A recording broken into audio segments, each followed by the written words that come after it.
which is actually two different morality systems. One morality system for the people at the top, the esoteric morality system, the inner circle morality system, and a completely diametrically opposite morality system for people at the bottom, for people at the outer circle, so to speak, for the majority.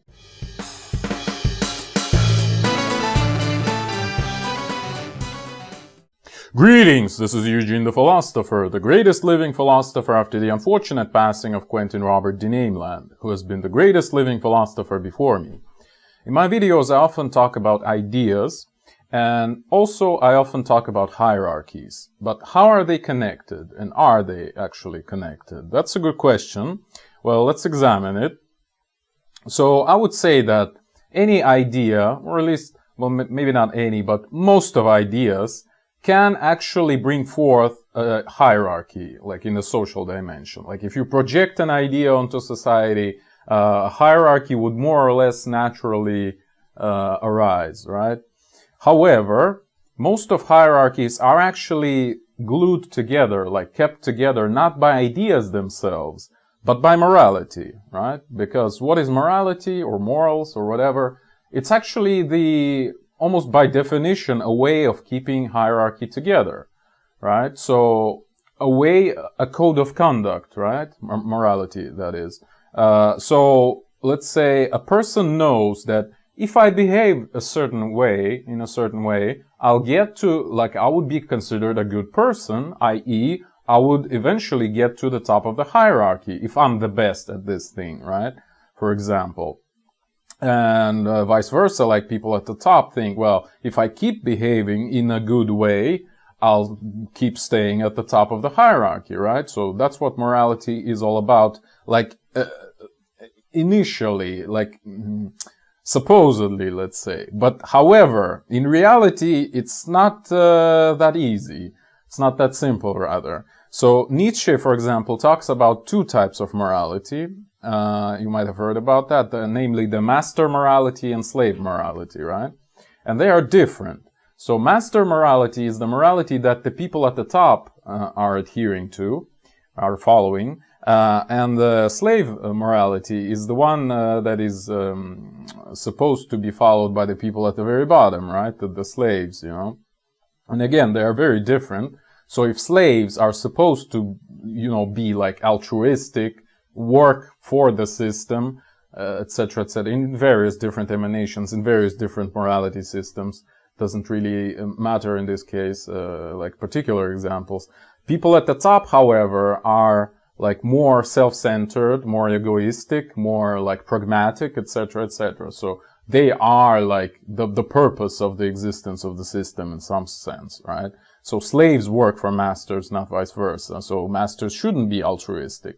Right? They should rather benefit from the altruism of slaves, right? And obviously masters and slaves are sort of in air quotes here, but not really, Alright, so as you can see, even if the hierarchy itself was built on some idea initially, the morality that keeps it together is different for people at the top and people at the bottom, right? However, like the general point I want to make, and I've made it in my video, Reciprocity of Power, see the link in the description. So hierarchy succeeds if everyone involved in it wins, right? Like get what they want, at least to some degree, because like otherwise these relationships of master and slave relationships, roughly speaking, would not be established in the first place if the slave didn't benefit from the master in some way, at least. All right. So yeah, so both people at the top and at the bottom should think that they are winning by participating in this hierarchy rather than losing. Let's say winning more than they're losing, right? Something like that. So in this sense, you initially even have to formulate your idea, which is later translated into morality, in such a way that it would be convenient for both ends of the hierarchy, both people at the top and at the bottom, right? So people at the bottom would need to believe that by adhering to this morality, this idea that you're proposing, they would eventually get to the top, right? If they're good at it, at least. And at the same time, people at the top should be convinced that they can also follow this idea, whatever you're proposing, and they will stay at the top, right? So as you can clearly see, there is a bit of a contradiction here. So people at the bottom are being promised that they will get to the top, and people at the top are promised that no one else will get to the top, right? By adhering to very same idea, right? So obviously, the morality that follows from this should be kind of different for these two groups of people, perhaps, right? So this leads to a certain doublespeak within the realm of idea itself, of the idea itself on which the hierarchy is based upon, where the same thing, the same statement, let's say, may have almost opposite, diametrically opposed meanings when read or heard by people at the top and the people at the bottom, right? So it leads to this phenomenon of, I really like this expression, but it's in Russian, so I'm trying to translate it on the fly, like masonic overclick. Obviously masonic referring to Freemasons, right? And overclick meaning this, imagine you're walking in a forest and you hear like birds chirping to each other and like clicking and whatever, doing all kinds of sounds. You have no idea what they're talking about, right? They're somewhere there in the trees. You can't even see them, but they are talking to each other, right? But you have no idea what it means. So this is the Masonic overclick, in society. This is what happens. Freemasons talk to each other in weird notions and concepts, and you have no idea what they're talking about. But they're talking to each other. They're just not talking to you. Arthur Schopenhauer, by the way, had this similar idea in his Parerga et Paralipomena book, where he talked about the giants, shouting to each other over the heads of little dwarfs, regular people. So yeah, and you can encounter this Masonic overclick in philosophy, obviously, in various political and social essays and things like that, right? Where people Freemasons communicate to each other in their weird clicking code, but you have no idea what is going on, and you actually perceive what they're saying in a completely different context, in a completely different manner, and you get a completely different meaning out of this, right? So this is the doublespeak I'm talking about. You're at the bottom of the hierarchy. You're not a high degree Freemason, so you have no idea what they're talking about. So yeah.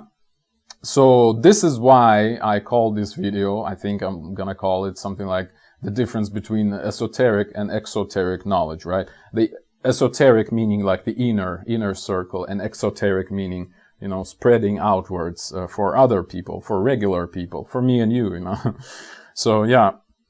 So, and if you look at it on a personal level, how people develop ideas, how people come up with stuff, there is almost by necessity is gonna be an external and internal part of any sort of teaching this person come up with. So you almost, again, by necessity have to dress up your idea, any idea you want to convey, really, because the idea itself is esoteric. It's very personal, right? Otherwise you wouldn't come up with it. You have your own various networks of ideas and influences in your life. See my video Adopted Stories, by the way, link in the description. So you have your own motivation for coming up with this idea, but in order to convince other people that this idea is sound, you have to reformulate it in some other way, right? Actually, language itself is already a way of reformulating your idea in order for it to be even able to be communicated to other people. Watch my video, Nature of Knowledge, by the way, where I give my own definition of objectivity. Namely, that objective thing is anything that can be communicated to other people, regardless of whether it's true or not. All right. So your idea is too personal, and therefore might be too egoistic, if you wish, in the sense that nobody even cares about what you talk about, right? Or it might be too radical because, well, you have a strong opinion, etc., to be perceived as it is. So you have to anyway reformulate it, make it exoteric, externalize it in some way for it to be understood by other people, that is. So we invent these exoteric emanations of our ideas in order to communicate them and spread them into through society. And these exoteric emanations may or may not be connected. Well, they should be connected, obviously, to the initial esoteric idea, but this connection might be highly non-trivial, let's say, all right? So it's the same phenomenon that I've just described on the societal, on the hierarchical level, but on a personal level, right? How it's happening. And you can see many examples of this thing, of this phenomenon of like separation into esoteric and exoteric emanation of ideas in society, in history, like everywhere really. Like if you look at any church, actually, yeah, I would say any church, like any religion, or many societal organizations such as trade unions, for example, they all have like their own inner circle, so to speak. You can look at some corporation, let's say they have like a board of directors, right, or shareholders and stuff, and they have everyone else, right, the employees and the obviously the customers, right, which is the external circle, outer circle, so to speak. So the inner circle is like this actual thing that's going on, right, whereas the outer circle is this exoteric, vulgar reinterpretation of the initial idea, if you wish. So this is what is present in the society. So we have our inner circle people working on the actual thing, and the outer circle people just working on maintenance, ultimately, on maintaining the hierarchy, right? On making it possible for the inner circle to do its work, whatever it is, like its secret, undercover, underground, eyes wide shut parties, you know, something like that. By the way, well, maybe that's too many references, but watch my video about the elites and the elixir of youth, about the evil elites drinking blood of young children and stuff. So yeah, so the outer circle is busy like gathering resources, making connections and stuff, and working on maintaining the hierarchy, whereas the inner circle is busy like actually using those resources for their own ends, if you wish. And both believe they're doing the right thing, right? Because both are tied to the same idea. It's just that this idea is being read almost diametrically, in a diametrically opposite ways when looking from the inside and from the outside, right? From the top of the hierarchy and from the bottom of it. That's kind of the main point of this video, really. So other examples, I mean, they're not only limited to society, that is like human society. You can see a very similar phenomena in like insect colonies, for example, like really any social animals, perhaps even plants. I don't know, maybe like you might come up with some examples of symbiotic relationships in nature or something like that. I don't know, whatever. Genders, by the way, are another example of that. Like the very idea of sexual differentiation, sexual dimorphism. By the way, watch my video Understanding Gender, where I talk about like where gender comes from, and it's really, really very simple, very logical, and very like it comes from the basic contradiction of genetic code, really, and from that stems all the differences between sexes. Yeah, for example, like what do we have with genders? We have the same hierarchy, essentially, with women at the top and men at the bottom, right? And so we have different moralities, like we have a morality, and by morality here, I don't even mean morality per se as dictated by society, but it's actually hardwired into our biology, right? It's instinctual. So for men, we have work and self-sacrifice. So men are the outer circle of the gender hierarchy, and women are the inner circle. Women are benefiting from all of that. They are being taken care of, and they are like getting all the benefits from that, right? So men are giving and women are taking, essentially, right? So yeah, it's a basic biological feature. Watch my video Understanding Gender to understand how and why exactly that works. Okay. Yeah,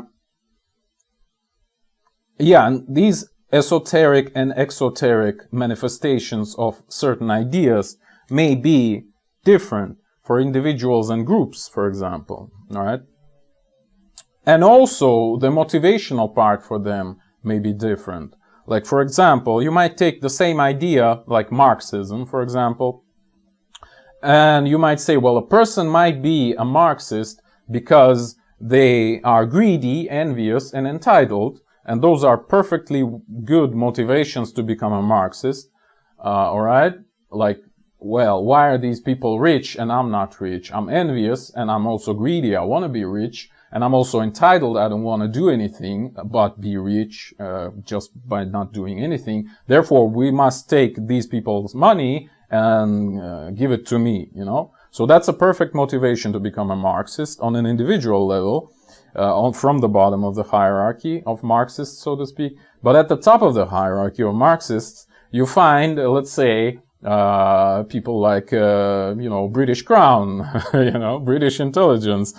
So these people would say, well, Germany and Russia are competing powers and they are very strong and we need to disrupt them in some way. So let's export Marxism to these countries. So, you know, like their hierarchies would be disrupted by Marxism and we'll benefit from that. So that is perfectly fine, right? So let's, print Communist Manifesto in London and spread it everywhere else except in Britain, right? And let's start revolutions of 1848 and like set all of Europe on fire except Britain and our friends, right? So yeah, same with feminism, for example, like okay, on an individual level, well, there is obviously, again, a gender difference. Well, let's consider men. Like, why would men on an individual level support feminism? Well, because it's like the, how do you say, the sign of the time, the zeitgeist, right? It's something that's popular and therefore moral, therefore good if you are a male feminist. Even though, in my opinion, like male feminist is like one of the most disgusting creatures this planet has ever produced. But still, like, why not be a male feminist if it gives you certain points in terms of like morality, right? You're doing the good thing. If you're catering to women, to women's political interests, that is, and you're like neglecting your own political interests, maybe you will get some, if you know what I mean. Obviously, this is not how it works, but hope dies last, as they say, in Russia at least. That's on an individual level of male. I mean, it's obvious why women support feminism, right? So I'm not talking about this. But again, at the top, why men at the top support feminism? Well, it's obvious because it disrupts nuclear family, for example.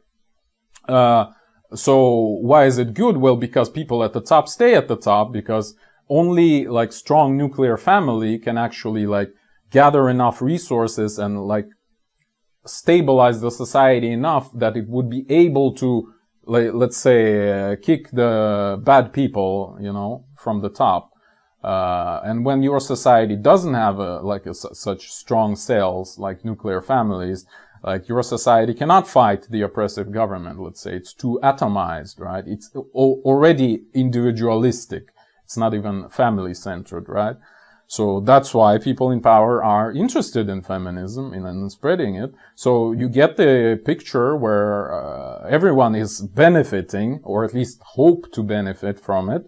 And therefore, like both ends of the hierarchy, just as I've elucidated at the very beginning, therefore you get the spreading of feminism, right? Okay. Or vegetarianism, again, as I've mentioned in one of my previous videos. I think it was about the spicy foods, right?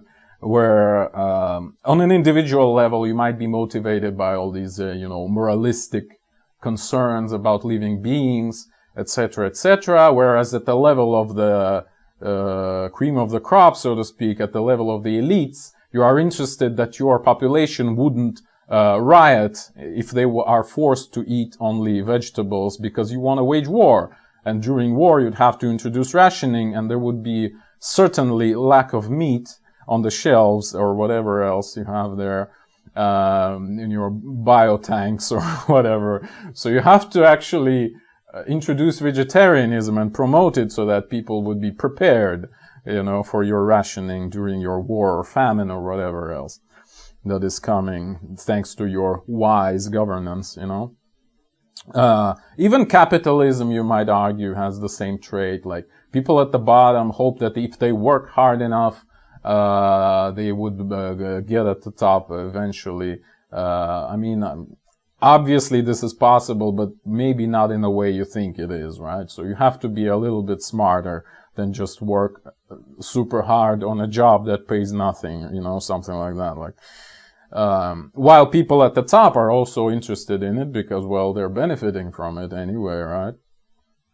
Okay. Or again, trade unions that I've mentioned, where the inner circle of trade union bosses are involved in all kinds of lobbyism, corruption, criminal activities like the racket or you know, prostitution, drug dealers, drug trade, weapons trade, etc., etc. Whereas people in the outer circle, people at the bottom of the hierarchy, they think they're fighting for the rights of workers, you know, something like that. Or you might remember certain treatment of recent couple of years, you know, where it was mandatory for the outer circle, but completely not mandatory for the inner circle, even though we were fighting the same common enemy of all the humanity, if you know what I mean. You know, rules for thee, but not for me. So yeah, different morality, same idea, but different morality for top and the bottom, right? Difference between the inner circle and the outer circle. Difference between the esoteric knowledge, esoteric morality, and exoteric knowledge and morality. And again, there are many, many other examples. Like, think about any religious movement, anything. Really, any big movement will have something like that. Like, different reading of the same idea, different motivation for the same idea, and like up to the point where the same statement is being perceived in a diametrically opposite way from different points of view, from the inside and from the outside, from the top and from the bottom, right?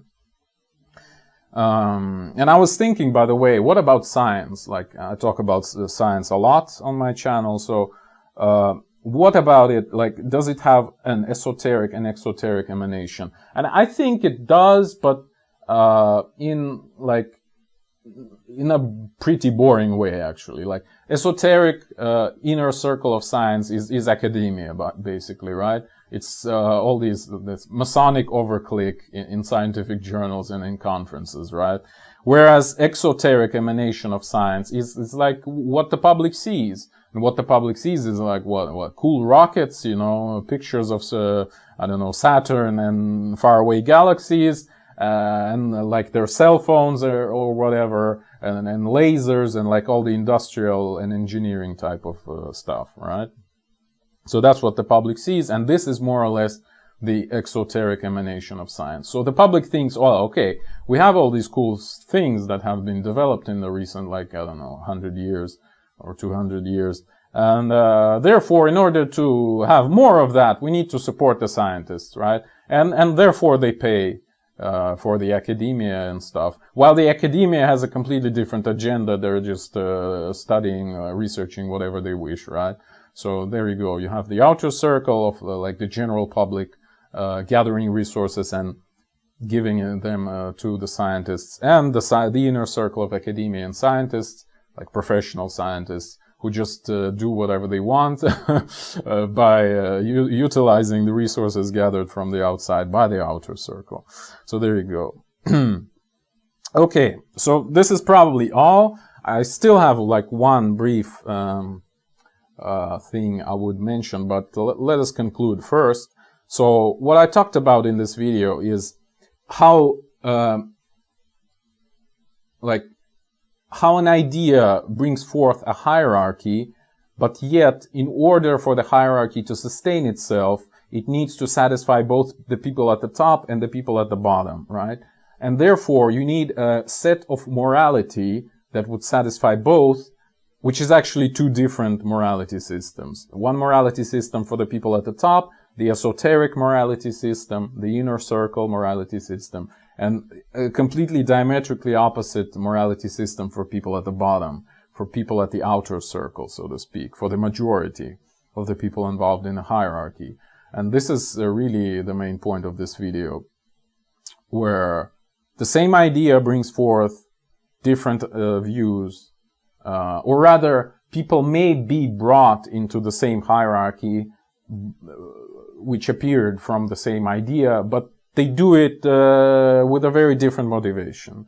Again, I gave you examples with Marxism, with what else? Feminism, capitalism, vegetarianism, like trade unions, various religions, like really any religion, like Pythagoreans or whatever, or Freemasons, right? Etc., etc. So this is the main point of this video. And to finish off, as a PS, I wish to mention like a non-hierarchical esoteric knowledge, if you will, or rather esoteric knowledge perceived in a non-hierarchical way, like per se, you might say. Like, is there actually some sort of secret knowledge which is like legit secret knowledge, you know? Well, firstly, I would say perhaps, because I don't know. I mean, by definition, if it's secret, I don't know about it, right? So it's unfalsifiable in a certain way. But anyway, I've been thinking about this for quite a while. Like, you know, again, my Facebook feed is pretty interesting. I have all kinds of interesting people and interesting theories and opinions there, and all kinds of conspiracy theories. And I'm thinking that, well, you know, this recent proverb that, you know, like, what is the difference between conspiracy theory and the truth? Like, about 6 months, you know? Or, like, what minority says today, like, the majority will learn tomorrow. This is basically the indication of this asymmetry between inner circle and the outer circle. Asymmetry in terms of information access, right?